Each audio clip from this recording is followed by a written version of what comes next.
नमस्कार दोस्तों, आप सुन रहे हैं यूपीएससी करंट अफेयर्स डाइजेस्ट, आपका वीकली डोज ऑफ रेलेवेंट और इम्पॉर्टेंट करंट अफेयर्स बिल्कुल यूपीएससी एस्पिरेंट्स के लिए डिज़ाइन किया गया। मैं हूं आपकी होस्ट वाणी और इस पॉडकास्ट में हम कवर करेंगे इस हफ्ते के सबसे इम्पॉर्टेंट नेशनल और इंटरनेशनल अपडेट्स जो आपके एग्जाम की तैयारी को बूस्ट देंगे। चलिए शुरू करते हैं। आइए नेशनल अफेयर्स के इम्पॉर्टेंट न्यूज़ को देखते हैं। इस वीक पीएम मोदी ने लॉन्च किया ज्ञान भारतम मिशन, जिसका गोल है 1 करोड़ से ज्यादा एंशिएंट मैन्यूस्क्रिप्ट्स को डिजिटाइज करना। टोटल फंडिंग है 60 करोड़ रुपए। पीएम ने कहा, इन मैन्यूस्क्रिप्ट्स को भारत की आत्मा की अध्याय कहते हैं, जो हमारी हिस्ट्री और कल्चर को मॉडर्न टेक्नोलॉजी के साथ जोड़ता है। ये इनिशिएटिव विकसित भारत के सपने को और मजबूत करेगा। अब डिफेंस एंड टेक्नोलॉजी की बात करें तो डीआरडीओ ने 2 दिन तक बैक टू बैक प्रलय मिसाइल के सक्सेसफुल फ्लाइट टेस्ट्स किए हैं। ये मिसाइल हमारे देश के डिफेंस स्ट्रेंथ को बढ़ावा देने वाला है, क्योंकि ये प्रिसाइज स्ट्राइक कर सकता है छोटी से छोटी दूरी या बड़ी रेंज पर। इंडियन रेलवेज ने कवच 4.0 को मथुरा कोटा सेक्शन में लॉन्च किया, जो एक advanced automatic train protection system है। ये सेफ्टी को इम्प्रूव करेगा और रेलवे एक्सीडेंट्स को रोकने में मदद करेगा। इंपॉर्टेंट इंटरनेशनल अफेयर्स की बात करें तो सबसे बड़ा फोकस था इंडिया यूएस ट्रेड रिलेशंस पर। प्रेसिडेंट ट्रंप ने 25% तक का टैरिफ इंपोज किया इंडियन गुड्स पे, जो 1 अगस्त से लागू हुआ। ट्रंप ने कहा, इंडिया की ट्रेड पॉलिसीज थ्रोबैक हैं और रशिया के साथ क्लोज टाइज उसके टैरिफ्स का एक रीजन है। यूएस ने 6 इंडियन कंपनीज को भी सैंक्शन किया पेट्रोकेमिकल ट्रेड में ईरान के साथ होने की वजह से। कॉमर्स मिनिस्टर पीयूष गोयल ने जवाब दिया कि इंडिया अभी दुनिया की फास्टेस्ट ग्रोइंग इकोनॉमी है और जल्द ही 3rd लार्जेस्ट इकोनॉमी बन जाएगा। और हमारी इकोनॉमिक डेवलपमेंट्स की बात करें तो बैंकिंग लॉज अमेंडमेंट एक्ट 2025 के इंपॉर्टेंट क्लॉजेज 1 अगस्त से इफेक्टिव है।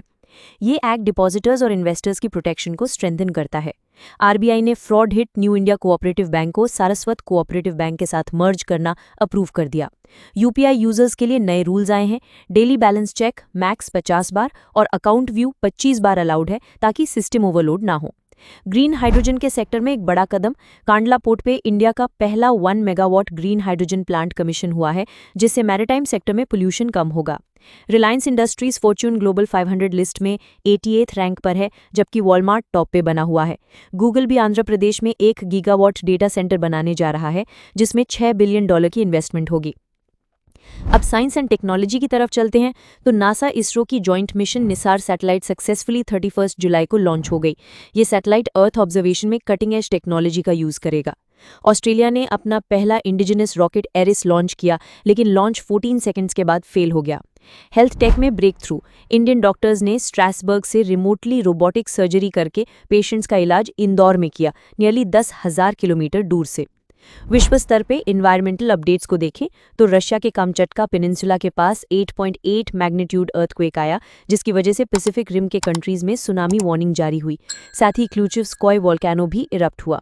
काजीरंगा नेशनल पार्क को दुनिया का 3rd most tiger dense reserve माना गया है। 29 जुलाई को इंटरनेशनल टाइगर डे भी मनाया गया, हमारी टाइगर कंजर्वेशन सक्सेस को एक्नॉलेज करते हुए। इस वीक की important sports and culture development को देखें तो दिव्या देशमुख ने हिस्ट्री बनाई 19 साल की उम्र में FIDE विमेंस वर्ल्ड कप जीतकर। वो पहली इंडियन वुमन बनी इस ट्रॉफी को जीतने वाली। बैडमिंटन में सात्विक रायकीरेड्डी और Chirag Shetty top 10 men's doubles ranking में वापस आए हैं, चाइना ओपन सेमीफाइनल्स के बाद।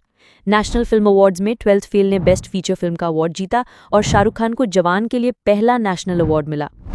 इस वीक की गवर्नमेंट की इंपॉर्टेंट इनिशिएटिव्स और appointments, lieutenant general Pushpendra Singh नए vice chief of army staff बने और वाइस एडमिरल संजय वत्सायन नए vice chief of naval staff बने।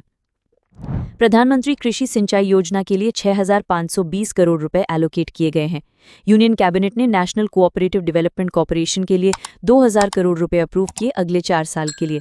मिनिस्ट्री ऑफ ट्राइबल अफेयर्स ने देहरादून और भुवनेश्वर में रीजनल प्रोसेस लैब्स लॉन्च किए, जिससे 1 लाख ट्राइबल विलेजेस में 20 लाख ग्रासरूट्स फंक्शनरीज को ट्रेन किया जाएगा।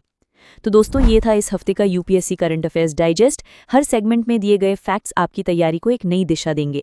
अगर आपको ये एपिसोड इन्फॉर्मेटिव लगा हो तो अपने साथियों के साथ जरूर शेयर करें।